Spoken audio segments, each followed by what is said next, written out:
untuk kualitas sumber daya manusia betul-betul memang harus direncanakan, disiapkan secara taktis, sehingga betul-betul bonus demografi nanti bermanfaat dalam lompatan kita menuju ke sebuah Indonesia maju.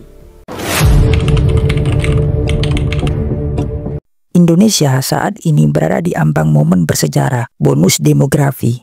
Dengan jumlah penduduk usia produktif yang jauh lebih besar daripada usia non-produktif, peluang emas ini digadang-gadang menjadi game changer ekonomi Indonesia. Tapi apa jadinya jika bonus ini malah menjadi bencana? Dan apa yang bisa kita pelajari dari Jepang dan Korea Selatan?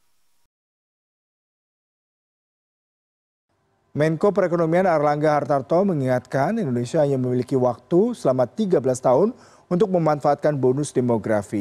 Bonus demografi adalah kondisi ketika jumlah penduduk usia produktif antara 15 tahun hingga 64 tahun mencapai puncaknya dibandingkan penduduk usia non-produktif. Indonesia diprediksi akan mencapai puncaknya pada tahun 2030-an. Artinya, kita punya waktu kurang dari 1 dekade untuk mempersiapkan segalanya.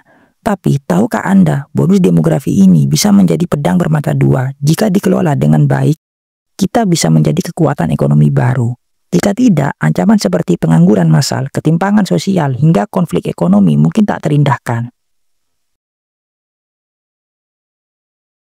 Jepang dan Korea Selatan adalah dua negara yang berhasil memanfaatkan bonus demografi mereka di abad ke-20-an.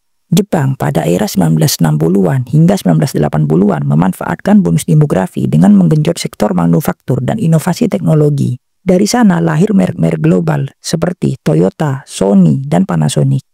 Namun, Jepang juga gagal menghadapi masalah aging population setelah bonus demografinya usai, yang menyebabkan krisis ekonomi dan stagnasi hingga saat ini. Sementara itu, Korea Selatan belajar dari Jepang pada era 1990-an. Mereka fokus pada pendidikan berkualitas tinggi dan investasi besar-besaran di sektor teknologi. Hasilnya, Korea Selatan kini dikenal sebagai salah satu pusat inovasi global dengan merek seperti Samsung dan Hyundai.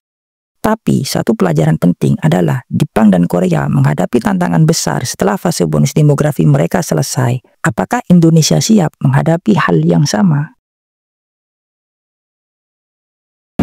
Saya juga baru pertama, jadinya kurang tahu. Kalau Mbak ini lulusan baru atau gimana? Lulusan baru. Oh, baru ya? Namun ada teori yang menarik perhatian. Sebagian pengamat percaya bahwa bonus demografi Indonesia sebenarnya adalah jebakan. Apa maksudnya?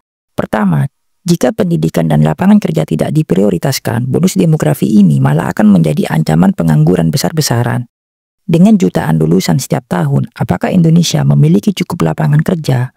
Kedua, ketergantungan pada sumber daya alam yang tidak berkelanjutan justru bisa memperburuk ketimpangan ekonomi.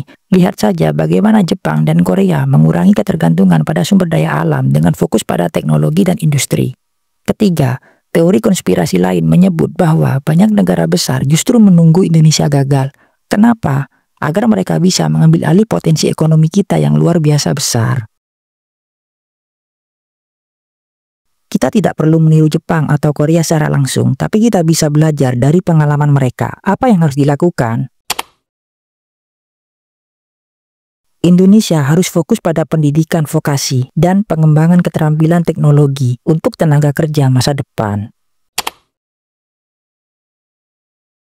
Pemerintah dan sektor swasta perlu berkolaborasi dalam menciptakan ekosistem startup digital yang kuat. Dengan menggenjot investasi di sektor manufaktur dan hilirisasi sumber daya alam, kita bisa menciptakan lapangan kerja baru dan ekonomi yang lebih stabil.